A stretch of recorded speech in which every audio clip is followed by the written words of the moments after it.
SpaceX is targeting a $1.75 trillion valuation for its June 2026 IPO.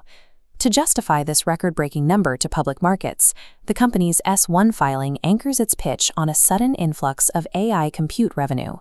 Leading up to the filing, SpaceX's AI segment was a massive drain on cash. In 2025, the division posted a $6.4 billion operating loss, driven by high capital expenditures and hardware acquisition. But right before the IPO, a massive new line item appeared to balance the books: a $26 billion annualized revenue run rate, generated almost entirely by two sudden contracts with Google and Anthropic. Elon Musk's AI division is propping up SpaceX's corporate valuation by renting its core hardware to direct competitors in the race for artificial general intelligence. SpaceX built this $26 billion line item by monetizing a specific hardware constraint, skipping the multi-year development cycle typical of enterprise cloud providers. The physical source of this sudden cash flow sits inside a former Electrolux factory in Memphis, Tennessee. xAI converted this empty industrial building into an operational supercomputer known as Colossus One in exactly 122 days. They wired the first 100,000 GPUs in just 19 days. NVIDIA CEO Jensen Huang publicly validated this engineering speed, stating xAI accomplished in weeks what others take a full year to achieve. By late 2025, the completed Colossus One site housed over 220,000 NVIDIA GPUs, consuming roughly 300 megawatts of power. In February 2026, SpaceX acquired xAI in an all-stock merger. This transaction absorbed the massive power burn and hardware liability onto the SpaceX balance sheet. Idle silicon depreciates rapidly, losing roughly 15 to 20% of its value annually. The punishing cost of holding this hardware forced SpaceX to generate cash immediately, triggering the pivot to cloud leasing. The internal architecture of Colossus One was built quickly using a mix of 3 generations of NVIDIA silicon: the H100, the H200, and the GB200. In distributed AI training, routing data through a mixed cluster creates the straggler effect. The system is throttled by its slowest components, forcing faster generations to idle while waiting for slower chips to complete their computations. This structural mismatch drove Colossus One's model flops utilization down to a highly inefficient 11. To stop the financial bleeding, Musk pivoted from AI developer to hardware landlord. In early 2026, Anthropic CEO Dario Amodei was managing a company experiencing 80x annualized revenue growth.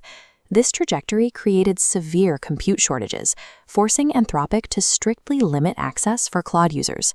To solve their capacity crisis, Anthropic signed a contract in May 2026 to lease the entire underutilized Memphis facility for $1.25 billion per month. Dividing this by the available hardware establishes a baseline unit cost of roughly $3,800 to $5,700 per GPU each month. Anthropic accepted the flawed mixed silicon architecture because they use the Memphis facility for cloud inference, not model training. Inference is memory bandwidth bound. Generating text responses relies on how fast data can be moved out of memory, not on perfectly synchronized computational speed. This makes the mixed cluster perfectly viable for Anthropic's specific use case. The deal immediately resolved Anthropic's bottleneck. They raised API rate limits for developers the exact same day the Memphis hardware came online. By matching an inference workload to an asymmetrical architecture, Anthropic secured discounted bulk capacity. This converted xAI's technical liability into a $15 billion annualized baseline for SpaceX. The following month, an SEC disclosure confirmed that Google agreed to pay SpaceX $920 million per month for access to approximately 110,000 GPUs. This scatterplot plots the broader 2026 compute economy. Base neo-cloud providers cluster between $1,400 and $1,900 per GPU. Premium hyperscalers charge upwards of $5,400. Google's $920 million payment translates to an implied unit cost of about $8,400 per GPU per month, sitting completely above the highest hyperscaler tier. When compared to Anthropic's whole cluster lease, Google is paying a massive premium for guaranteed compute. Google is the single largest owner of AI compute globally, designing its own custom silicon and running one of the world's largest clouds. Yet they are paying absolute top-of-market rates to a neo-cloud competitor. Google is paying for what the industry calls bridge capacity. Building physical data centers, clearing zoning, and securing active grid power takes years. Google is paying this premium strictly to buy time. The compute economy is no longer constrained entirely by the manufacturing of silicon. Because SpaceX holds a monopoly on active power and rapid construction at the Memphis site, they can charge hyperscalers an extreme premium for immediate access. But as investors evaluate the $1.75 trillion IPO, they have to determine whether this new compute revenue is a permanent business model or just a temporary fix.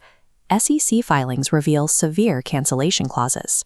After a lockup period ending December 2026, either party can terminate the Google contract with 90 days' notice. Anthropic has a similar exit structure. Furthermore, failing to deliver hardware by September 2026 gives Google an early termination right. SpaceX operates strictly as a hardware landlord, renting physical clusters. They lack the sticky software ecosystems, enterprise tooling, and integrated data platforms that keep clients locked into traditional cloud providers. The $26 billion run rate is highly fragile. It is a capacity lease. If Google or Anthropic turns out, SpaceX's $6.4 billion AI operating loss is instantly re-exposed. Musk's ultimate strategy is to bypass terrestrial power grid constraints entirely by moving all AI compute directly into space. In January 2026, SpaceX filed with the FCC to deploy up to 1 million compute-carrying satellites. The goal is to power these orbital data centers with free solar energy and zero-cost radiative cooling. Executing this infrastructure requires launching millions of tons of hardware. This vision relies entirely on the unproven, high-cadence reuse of the Starship vehicle.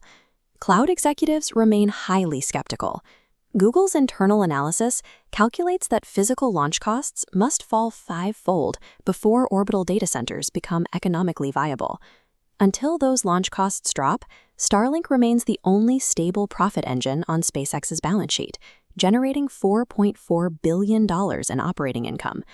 The $1.75 trillion IPO valuation effectively bets that these terrestrial leases can support the balance sheet until the Starship-dependent orbital vision becomes viable.